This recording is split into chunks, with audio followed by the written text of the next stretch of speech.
Hello students, आज हम पाठ 17 वृत्त, जीवा एवं चाप के गुणधर्म में हम वृत्त के जीवा के संबंधी गुणधर्म पढ़ चुके हैं। अब वृत्त के जीवा के संगत चाप संबंधी गुणधर्म पढ़ेंगे।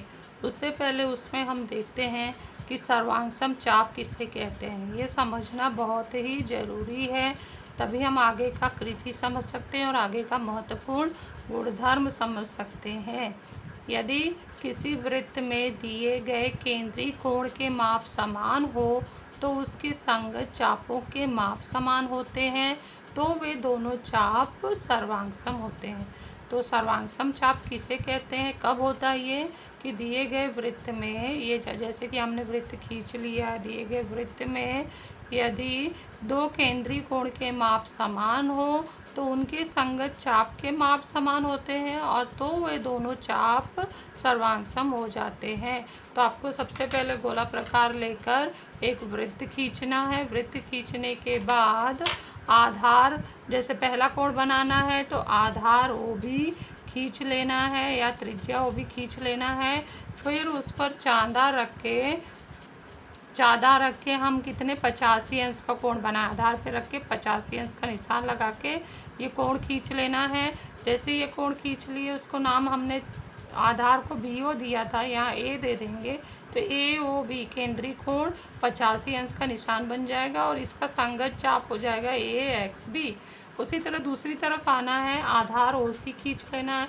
फिर आधार पर ये चांदा रखना है बीचों बीच, इसका मिड पॉइंट ओ को मिलना चाहिए और आधार हमारा जो हमने ओ सी रखा है वो नाम होना चाहिए। फिर 85 अंश का निशान लगाना है और ये खींच देना है, त्रिज्या मिला देना है। तो ये हमारा कोण डी ओ सी केंद्रीय कोण तैयार हो जाएगा और उसका संगत चाप जो होगा वो डी वाई सी होगा। तो यहाँ पर हम क्या देख रहे हैं कि यदि केंद्रीय कोण का माप समान है, कोण ए ओ बी सर्वांगसम है, कोण डी ओ सी 85 अंश, तो इसलिए हम बोल सकते हैं कि माप चाप ए एक्स बी सर्वांगसम है माप चाप डी वाई सी। इसलिए क्या हो जाएगा, चाप ए एक्स बी सर्वांगसम चाप डी वाई सी। आपको ये प्रूव करना है तो आप इतना सा भाग कैंची से काट सकते हो, कोण ए ओ बी वाला भाग और कोण डी ओ सी वाला भाग एक कागज पर बनाकर, और फिर दोनों को एक दूसरे पर रख कर देख सकते हो। अगर ये दोनों को एक दूसरे पर रखने से एक दूसरे को ढक लेते हैं तो इसका मतलब है कि ये कोण सर्वांगसम है और ये चाप भी सर्वांगसम है। तो समझ में आ गया बच्चों आपको कि कब दो चाप सर्वांगसम होते हैं, जब उनके केंद्रीय कोण के माप समान हो तो उनके संगत चाप समान होते हैं और ये दोनों चाप सर्वांगसम होते हैं। इस पर आधारित हमें गुणधर्म प्राप्त करना है, तो हम कृति 1 देखते हैं। कृति 1 ये है कि सर्वांगसम जीवाओं के संगत चाप का गुणधर्म, अर्थात दिए गए वृत्त में दो जीवाएं सर्वांगसम दी गई होंगे तो उनके संगत चाप कैसे होंगे ये हमें पता लगाना है। तो हम चलो कृति करते हैं और फिर निष्कर्ष लिखेंगे। जो निष्कर्ष निकलेगा वही हमारा महत्वपूर्ण गुणधर्म होगा, जिसका हम सवालों में उपयोग अभी 8वीं में भी और 10वीं में भी करेंगे। तो सबसे पहले आपको गोला प्रकार लेकर एक बड़ा वृत्त बनाना है, तो त्रिज्या बड़ी ले लेना है और वृत्त खींच लेना है, ओ केंद्र नाम दे देना है। और उसके बाद स्केल लेकर आप लोगों को 4 सेंटीमीटर का जीवा, क्योंकि दोनों जीवाएं सर्वांगसम है तो मैंने लंबाई 4 ले ली हूँ, तो ये 4 सेंटीमीटर का जीवा यहाँ ए बी खींच देना है और 4 सेंटीमीटर का जीवा यहाँ पी क्यू खींच देना है। और जीवा से संगत चाप जो है ए एक्स बी हो जाएगा। जीवा ए बी नाम है और उसका संगत चाप ए एक्स बी हो जाएगा। यहाँ जीवा पी क्यू नाम है और उसका संगत चाप पी वाई क्यू नाम हो जाएगा। तो अब हमें क्या करना है कि मिलाना है, इसको हम मिलाते हैं। ओ ए बी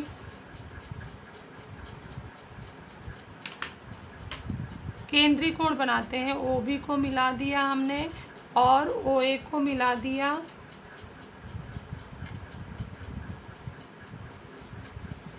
और उसके बाद हमने ओ क्यू को मिला दिया और ओ पी को मिला दिया। मिलाने के बाद हमें चेक करना है कि हमारे दोनों जीवा तो सर्वांग सम है, जैसे बोला है, क्योंकि दोनों जीवा का माप समान है, तो जिसका माप समान होता है वो सर्वांग सम होता है। अर्थात कथन के अनुसार दोनों जीवा हमारा सर्वांग सम है।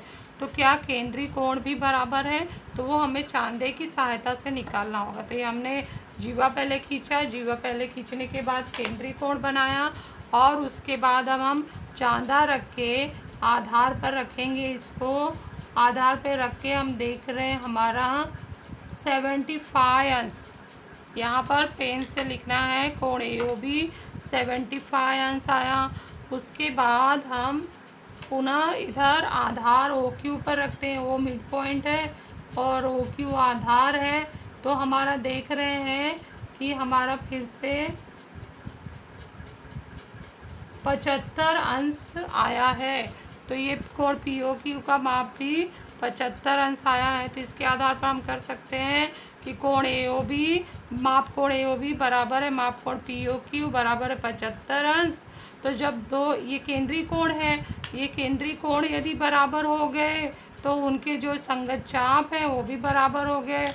तो माप चाप AXB बराबर है माप चाप PYQ, इसलिए चाप AXB सर्वांग सम हो गए चाप PYQ। तो इस तरह से हम ये निष्कर्ष पर पहुँचे कि जब दो जीवाएं सर्वांग सम होते हैं तो उनके संगत, क्योंकि ये जीवा का संगत चाप है, चाप भी सर्वांग सम होते हैं। दो जीवा सर्वांग सम तो उनके संगत चाप भी सर्वांग सम होते थे। यदि किसी वृत्त में दो जीवाएं सर्वांग सम है तो उनके संगत चाप भी सर्वांग सम होते हैं। तो इस तरह से हमने एक महत्वपूर्ण निष्कर्ष, बहुत ही महत्वपूर्ण है, यह हमने प्राप्त कर लिया। 10वीं में सवालों में इसका बहुत उपयोग होता है। तो बच्चों आप लोग इसका स्क्रीनशॉट ले लीजिए, लिख लीजिए, अच्छे से बना के कृति करके करना, तो आप कभी भूलेंगे नहीं। इसीलिए कृति युक्त पढ़ाई 10वीं के लिए ज़रूरी है। 8वीं में हम वो कृति करते हैं और 10वीं में उपयोग में लाते हैं।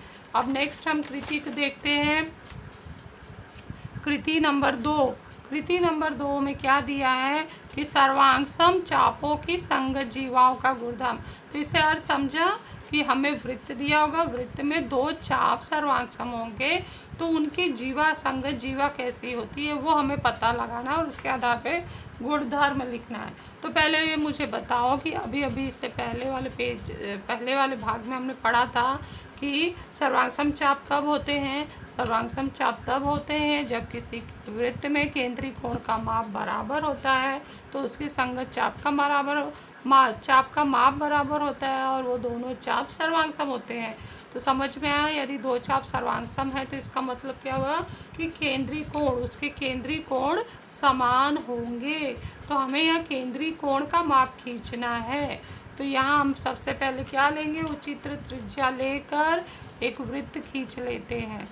तो ये पहले सबसे पहला काम करना है, आपको वृत्त खींचना है और O केंद्र नाम देना है। उसके बाद क्या करना है, चांदे से आधार पहले OP खींच लेना है। OP खींचने के बाद हमें 70 अंश का कोण, तुम 60 अंश का भी बना सकते हो, अपने मन पर है, 70 अंश का निशान लगाकर ये कोण बना लेना है और उसको नाम देना है कोण POD। 70 अंश कोण बना लिया।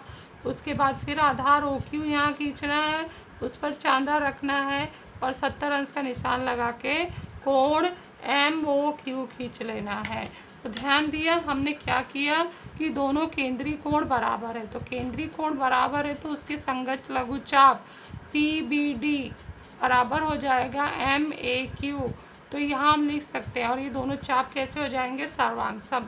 तो जो हमें दिया गया ना वो अभी हम लिख रहे हैं कि सर्वांग सम चाप कैसे हुआ। वो केंद्र वाला वृत्त खींचा, केंद्रीय कोण POD 70 अंश खींचा, केंद्रीय कोण MOQ 70 अंश खींचा, M कोण माप कोण POD बराबर है माप कोण MOQ 70 अंश। जब केंद्रीय कोण बराबर होते हैं तो चाप भी बराबर होते हैं, इसलिए माप चाप PBD बराबर है माप चाप MAQ, और इसलिए चाप सर्वांग सम हो गए चाप PBD सर्वांग सम है चाप MAQ।